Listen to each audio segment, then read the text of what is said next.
Good morning student. आज हम exercise 1.2 करेंगे जिसमें अभाज्य गुणनखंडों की बात की जा रही है। तो सबसे पहले हम ये समझेंगे कि अभाज्य संख्याएं क्या होती है। तो सभी ध्यान दें, जिन संख्याओं को विभाजित नहीं किया जा सकता है उन संख्याओं को अभाज्य संख्या कहते हैं, तथा जो गुणनखंड अभाज्य संख्या के रूप में होते हैं उन्हें अभाज्य गुणनखंड कहा जाता है। जैसे आपको पता ही होगा कि 1, 2, 3, 5, 7, 11, 13, 17, 19 और 23 केवल अपने आप से विभाजित होते हैं, ये किसी अन्य संख्या से नहीं विभाजित होते। तो जो संख्याएं केवल एक से और स्वयं से विभाजित होती हैं उन्हें अभाज्य संख्याएं कहते हैं, और इनको गुणनखंड के रूप में लिखने पर हमें अभाज्य गुणनखंड प्राप्त हो जाते हैं।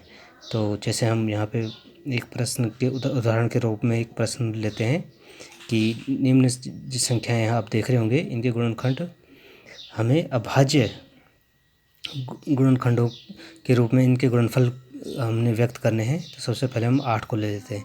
तो जैसे 8 का आप लोगों को पता होगा, तो 8 के गुणनखंड करने के लिए हम सबसे पहले देखेंगे कि इसमें किस संख्या का भाग जाता है। तो सबसे छोटी संख्या हम देखेंगे 1।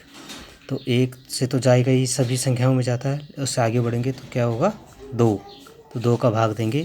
2 का भाग 8 में कितने बार जाता है सभी को पता है कि 2 एकम 2, 2 दूनी 4, 2 तिया 6, 2 चौको 8। तो इसको पहले भी मैंने बताया था कि आपको अगर ऐसा नहीं आता है तो यहाँ पे अलग से रफ में आप 2 का भाग 8 में देख के देखेंगे। तो जितनी बार भाग जाता है उसको लिख देंगे 2 चौको 8। तो ये जो संख्या है इसको 8 के नीचे लिख देंगे, ठीक है। फिर दोबारा से हम 2 का भाग देंगे। तो हमें पता है कि 2 का भाग देंगे। तो फिर यहाँ पे देखेंगे, यह पहले भी हम आपको बता चुके हैं, 2 दूनी 4। तो ये जो 2 है इसको हम 4 के नीचे लिखेंगे। तो ये फिर 2 के नीचे लिखा, 4 हो गया। अब हम फिर देखेंगे, 2 का भाग देंगे, 2 एकम 2। तो जब 1 आ जाता है तो इस प्रोसेस को हम क्या कर देंगे, रोक देंगे। तो ये 8 के जो हम गुणनखंड देख रहे हैं यहाँ से शुरू करेंगे ऊपर की ओर। तो 1 गुणा गया 2 गुणा गया 2 गुणा गया 2। तो इस प्रकार से ये अभाज्य गुणनखंड हो गए। तो अभाज्य गुणनखंड के गुणनफल के रूप में हमने 8 को लिख दिया है। यहाँ पे आप देख रहे होंगे 1 भी अभाज्य है और 2 भी अभाज्य है। तो इसको हम अभाज्य गुणनखंडों के गुणनफल के रूप में हमने 8 को व्यक्त कर दिया है। तो इसी तरह से हम दूसरी संख्या ले लेते हैं 21। तो 21 को जब हम करेंगे तो फिर ध्यान देंगे, तो हम इस समय देखेंगे कि 1 से ये विभाजित हो जाती है। उसके आगे चलेंगे 2 से ये विभाजित नहीं होता है। 3 से देखें तो 3 सत्ता 21। ये प्रोसेस आप कर सकते हैं। अगर आपको समझ नहीं आता है तो आप अलग से कर सकते हैं। जैसे 21 को 3 से विभाजित किया, 3 सत्ता 21। तो देख रहे हैं आप, ये 7 बार विभाजित हुआ है। ये संख्या 21 के नीचे लिख दी हमने, ठीक है। फिर आप 7 से विभाजित करेंगे, क्योंकि ये और किसी संख्या से विभाजित नहीं होता। 7 एकम 7। तो जो देखिए 1 आ गया है।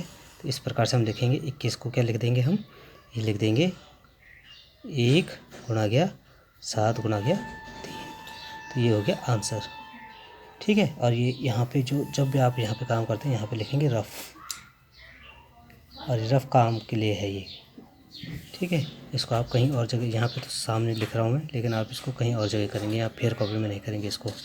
इसी तरह से आप 100 और 424 के गुणनखंड भी करेंगे, ठीक है। तो इसको आगे करने के लिए मैं दूसरे पेज पे ले चलता हूँ आपको। तो ये थर्ड है 100। तो जब 100 का करेंगे तो 100, देखिए आप 100 का हम कर रहे हैं। तो देखो 100 लिख दिया सबसे पहले। 100 को 2 से विभाजित करेंगे। तो हमको पता है कि 2 का भाग 1 में नहीं जाता है, फिर 10 में देंगे, 2 पंजे 10। और 0 में कितने बार जाता है भाग, 2 0 का 0।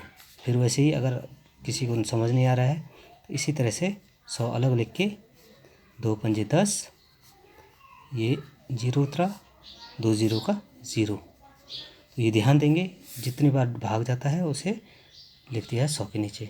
फिर 2 से फिर भाग देंगे, तो 2 दूनी 4, ठीक है।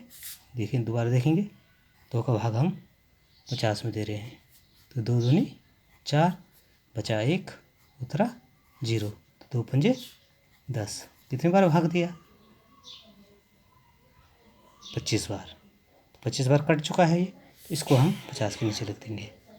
अब हम ध्यान देंगे कि 2 से ये विभाजित नहीं होता है, 3 से नहीं होता है, 4 से नहीं होता है, 5 से, 5 पंजे 25, ठीक है। फिर 5 से दोबारा 5 एकम 5।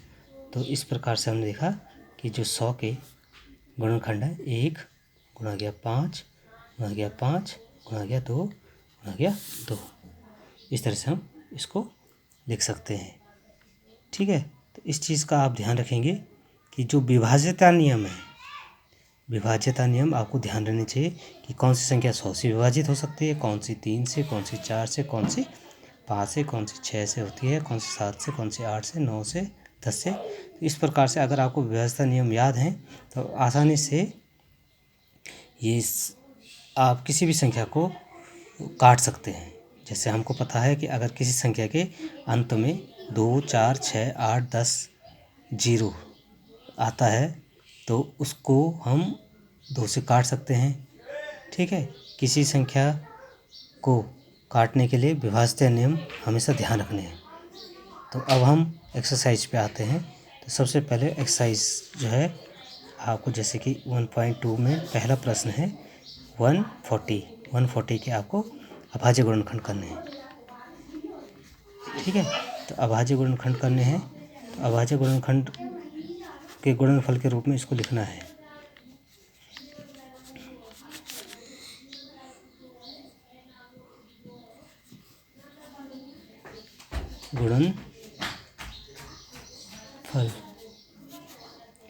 गुणनफल के रूप में